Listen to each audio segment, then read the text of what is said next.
दोस्तों, अगर आपने यह कहानी सुन ली तो आपकी जिंदगी बदल जाएगी। यकीन मानिए, इस कहानी से आपको बहुत कुछ सीखने को मिलेगा। तो चलो कहानी में आगे बढ़ते हैं दोस्तों। बहुत समय पहले की बात है। एक युवक जिसका नाम देव था, वह हर समय उदास रहता था।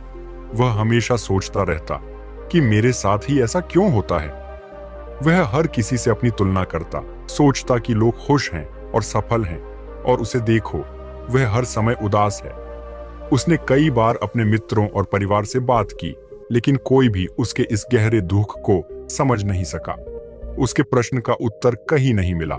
नमस्कार दोस्तों, स्वागत है हमारे चैनल बुधा विजडम पर। और हाँ, अगर आप पहली बार आए हो तो सब्सक्राइब कर देना। तो चलो कहानी में आगे बढ़ते हैं। और फिर एक समय ऐसा आया था कि एक दिन देव को किसी ने बताया कि पास के एक गांव में एक महान संत गौतम बुद्ध आए हुए हैं। लोग कहते थे कि उनकी बातें सुनकर जीवन में शांति और सुकून मिलता है। देव के मन में एक आशा जगी। उसने सोचा कि शायद बुद्ध ही उसकी समस्या का समाधान कर सकते हैं। वो जाने के लिए तैयार हो चुका था यात्रा, और बुद्ध से मुलाकात अगले ही दिन देव बुद्ध से मिलने निकल पड़ा। रास्ता बहुत ही ज्यादा लंबा और कठिन था, लेकिन उसके मन में आशा और जिज्ञासा थी, क्योंकि उसका लग रहा था कि इस लंबी यात्रा के बाद ही मेरी उदासी का अंत हो सकता है।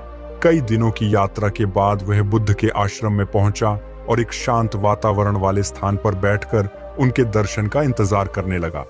जब बुद्ध ने उसे देखा तो उन्होंने मुस्कुराते हुए उसे अपने पास बुलाया। देव ने अपने मन की सारी बातें बिना रुके बुद्ध को बता दी। उसकी उदासी, उसकी पीड़ा और यह एहसास कि वह अपने जीवन में खुश नहीं है।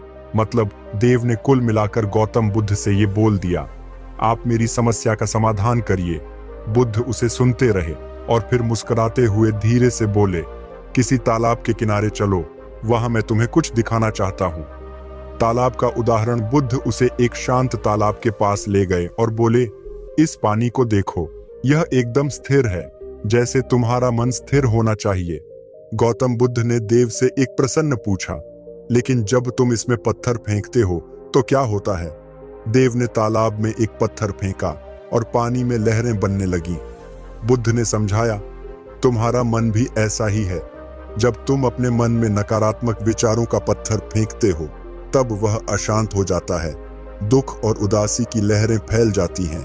लेकिन अगर तुम अपने विचारों को स्थिर और शांत रखो तो तुम्हें सुख का अनुभव हो सकता है। देव ने बुद्ध से पूछा, लेकिन यह कैसे संभव है? मेरे विचार खुद ही नकारात्मक हो जाते हैं। बुद्ध मुस्कुराए और बोले, इसका उपाय है वर्तमान में जीना। वर्तमान में जीने का महत्व क्या है, चलो जानते हैं। बुद्ध ने देव से कहा, जब हम हमेशा अतीत की घटनाओं पर ध्यान देते हैं या भविष्य की चिंता में डूबे रहते हैं तो हम अपने मन को अशांत कर लेते हैं। वर्तमान में जीने से हम उन विचारों से मुक्त हो सकते हैं। यह वह क्षण है जिसमें सच्चा आनंद है। अपने चारों ओर देखो, जीवन का हर रूप तुम्हें कुछ सिखा रहा है। बुद्ध ने उसे ध्यान करने का तरीका सिखाया, जिससे वह अपने मन को नियंत्रित कर सके। उन्होंने कहा, ध्यान से तुम अपने विचारों पर नियंत्रण पा सकते हो। जब तुम उदासी में हो तो गहरी सांस लो, मन को शांत करो और वर्तमान क्षण पर ध्यान केंद्रित करो। समय के साथ तुम देखोगे कि तुम्हारे मन की उदासी धीरे धीरे दूर हो रही है। जीवन में परिवर्तन का महत्व चलो जानते हैं। बुद्ध के उपदेश से देव के मन में नई आशा जागी। उसने नियमित रूप से ध्यान और वर्तमान में जीने का अभ्यास करना शुरू कर दिया। समय के साथ उसे अपनी उदासी में कमी महसूस होने लगी। उसने अपने जीवन की छोटी छोटी खुशियों को महसूस करना सीखा और उसकी उदासी धीरे धीरे समाप्त हो गई। देव ने अब यह समझ तो आ गया था कि बाहरी चीजों में सुख खोजने की बजाय सच्चा सुख मन की शांति में है। उसने बुद्ध का आशीर्वाद लिया और खुशी खुशी अपने गांव लौट गया। कहानी का संदेश, इस कहानी से हमें यह सीख मिलती है कि उदासी और दुख का कारण हमारे विचार और दृष्टिकोण हैं। गौतम बुद्ध ने सिखाया कि वर्तमान में जीकर और अपने विचारों पर नियंत्रण पाकर हम अपने जीवन में सच्चा सुख प्राप्त कर सकते हैं। तो हाँ दोस्तों, मैं आपको एक बार फिर बोल रहा हूँ, अगर आप हमारे चैनल पर नए हो तो सब्सक्राइब कर देना, ताकि हमारी और भी वीडियो आप तक पहुँच सकें। धन्यवाद।